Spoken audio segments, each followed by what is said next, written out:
You can copyright a melody, but you can't copyright a chord progression. Many of the old jazz musicians like to play on the chord progressions that were popular back in the day, so they compose their own melodies on existing chord progressions. In today's lesson, I'm going to be giving you the full lowdown on the jazz contrafacts. I'm going to be sharing with you 3 of my favourite jazz contrafacts and why they work. So without further ado, let's get into this.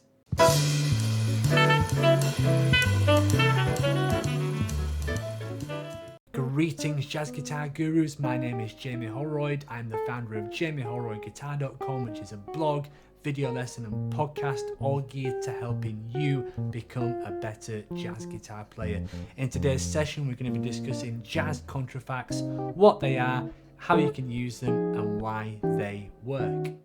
The first contrafact that we're going to be looking at are called the rhythm changes.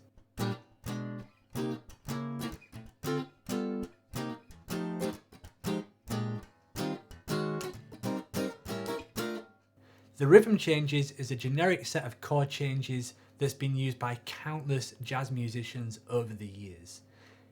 The first example of the rhythm changes is by George Gershwin on I Got Rhythm. Since then it has been adapted by countless jazz musicians to compose their own music. Probably the most noteworthy composer is Charlie Parker. He loved to play over this chord progression and he wrote several tunes based on this chord progression. However, in today's example, we're going to be comparing 2 melodies to show you how they work over this set of chord changes. The first melody that we're going to be looking at is the Flintstones TV theme, which sounds like this.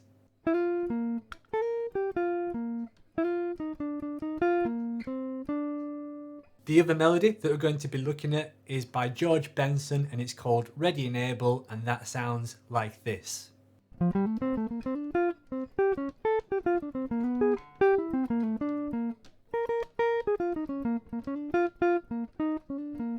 The interesting thing is that both of these melodies operate over both the exact same chord progression, a rhythm changes A section. So let's hear both of these melodies played back to back over the same chord changes.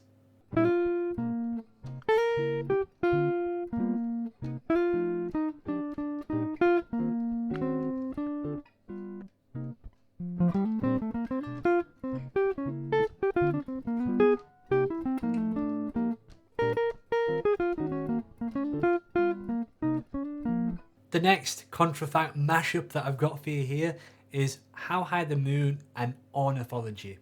Ornithology is composed by Charlie Parker and it's basically like a solo over How High the Moon. So let's hear how this one sounds.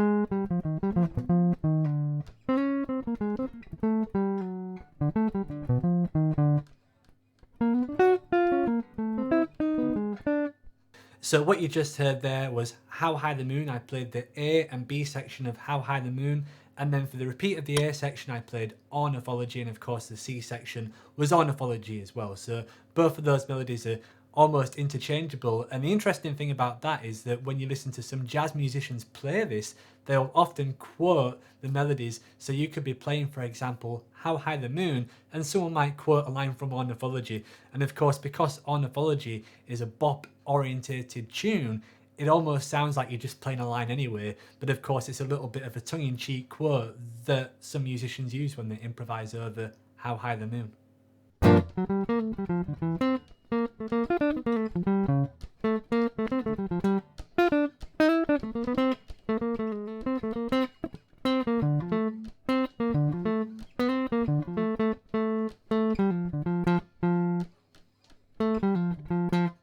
Which one of these contrafact mashups did you enjoy the most?